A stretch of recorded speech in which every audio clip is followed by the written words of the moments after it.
So, Molly, Yes. Miss Molly, I am so excited to sit here and chat with you.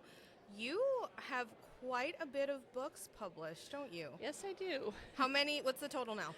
I believe last count was 41, That's a lot. and 42 is coming out next month. That's what I heard. Why don't you start telling me about that one? What's Okay. coming out next month? It's About Time is the latest from our women, or my writers group, our Love that. Anthology. We put one out every year, and my latest Fairy Realm story is in here. My Love that. Last year we put out holiday stories when I sent my fairies to New York for the Midsummer's Festival, and there were shenanigans on Broadway.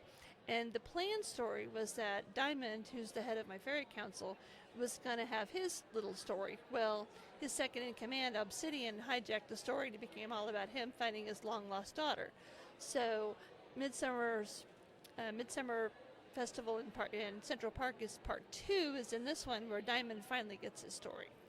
Love that. So. So, when you're writing your stories, do you kind of let yourself be guided by the story or do you plan it all out?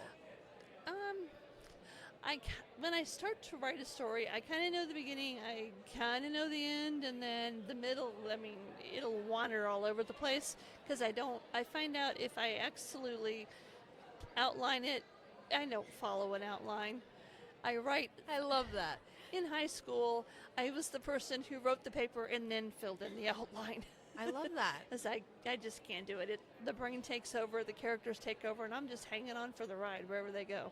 You know, I was the same way. I did not like writing the outline first. Yes. It felt almost constricting. It does. It Yeah. is. Like I need the vibes to flow. Yeah. I love that. And so you also recently released another one called Playing with Time, which is a bit more sci-fi. Yes. Playing Okay. with Time has a unique backstory because we were going to do an anthology back in 2017 called Regrets. Okay. Well, we changed it to Bad Decisions, but my story ran into over 11,000 words, and our cap is 5. So I shelved it. And then a year later, I went to the Indianapolis Christmas Toy and Hobby Show, and a vendor ticked me off to the point I wanted to hurt him. So I came home. What do writers do? I came home, and I sent And him you to the wrote it future out. where he does not exist. I love that. And unfortunately, he learned his lesson, so darn it. But so then I had the past and I had the future, and I'm like, Okay. I need something in the middle. Right. Well, 2 years ago, I was texting a friend of mine who was all of a sudden telling me how much he regretted making some decisions in his life. And our conversation turned toward the point where sometimes one tiny decision can just completely change the trajectory of your Yeah. life. And so that started my wheels spinning. And so on Facebook, I polled a bunch of my old friends and said, if you had the chance to go back in time to your senior year of high school, would you do the complete year or would you just do one simple thing? And so many people said, oh my God, I would so go slap myself upside the head. So part 2, I sent 6 people back in time at their Okay. 30th reunion. I send them back to their high school, their senior year of high school at certain points. And they change it. They have the choice to change it.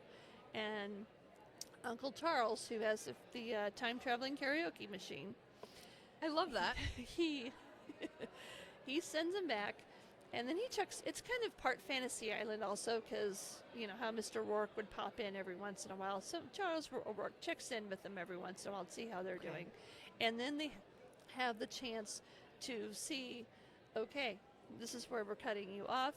This is what your life is going to be like if you stay on this path, or do you want to go back to your old life?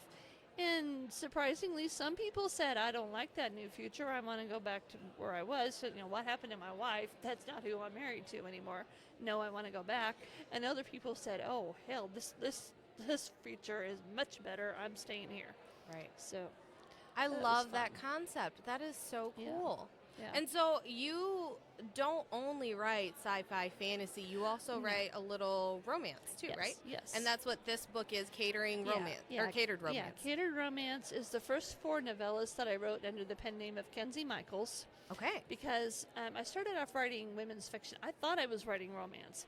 And then, fortunately, an editor took the time to tell me, no, you're not writing romance, you're writing women's fiction. So in 2007, I wrote my first romance novel, Okay. which is it's a standalone. But I got picked up by Freya's Bower in 2009 with my first novella. And That's amazing. I had written that, and then another customer, or one of my readers said, okay, I want to know about this other Like a person. side character? Side character. Mhm. So I started writing that one, and then all of a sudden, a character from a third unrelated novella came in and said, hey, I'm going to jump in here and tell you how I won the lottery and what I did with it. And I'm like, okay. I went from a standalone and a sequel to a trilogy. And then I had another standalone that really had nothing to do. But I used to work at a country club, so Okay. my country club background came into play with this one, so don't read it hungry. I had to cut myself off after a while because Yeah. it's like, it's not a cookbook, it's a romance. I love that. And so anyway, the first story in here, Appetite for Desire, is Courtney and Dustin. I just kind of made them a cameo in all she ever wanted, and that completed that way I could work it in. Yeah. So- I love how you kind of let your characters tell you what Oh, their they story is do. going to be. Yeah. I love that. I think that's so cool. I am so excited to read your anthology and to read that collection, but this one sounds so fun. It just sounds so different and unique, and I love it. I can't wait to look into it. It's been flying off the shelf. This is my last copy.